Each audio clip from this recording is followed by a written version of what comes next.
Aminado naman si Uncle Roger ko. Master. Parang si Panito to. Pero takot siyang susunod. Ganito po. Takot siya sabihan ng Grandmaster. Kasi namamatay yung mga Grandmaster. Pum! Pum! Takot siya sa Grandmaster. Ayaw patawag Grandmaster. Ano, Uncle Roger. Sabi nila, Grandmaster ka na daw. Ha? Grandmaster. Oh.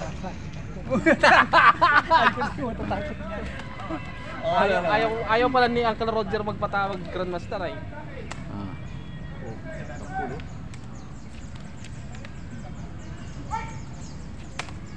Tuwan-tuwa rito dati si ano eh. Tuwan-tuwa rito si Gunner eh. Pag nakikita ni Gunner eh. Mga disarming niya. Maraming mga tricks to siya eh.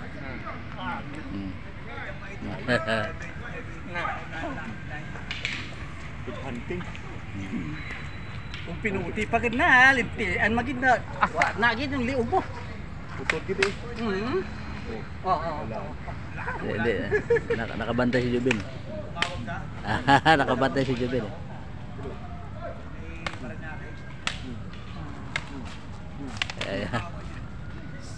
Isa pa Manong, sino rin yung ano, isa rin ano, Naalala ko si nawala din si Yuli. ano, Si Yuli. Sino? namatay din si Mang Martin na walang pinasahan ano. Wala din eh. Si Martin, marami na kwento eh. Ito, kilala ko yung tinuruan to ni Mang Martin. Marami na kwento kay Martin. So mga anak niya wala. Naalala ko yung araw na nawala siya. Kasi umaga nakita ko siya rito eh. Puro siya. Sabi ko, ano, Manoy. Sabi ko, ang ganda ng ano, magandang lalaki ka ngayon. Sabi niya, tigilan mo ako ah. Hinihingal na nga ako. Kaya hinanap niya si Kwan, si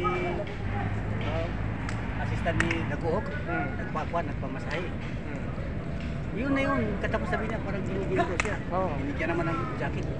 Ganun pa rin. Pero ano siya, hindi siya yung nakikita mo na ano eh, nangihina eh. Hindi naglalakad siya eh. Nagpaalam Dito ako nun eh. Nakaupo tayo. Liver 2 na yan. Nakaupo pa tayo.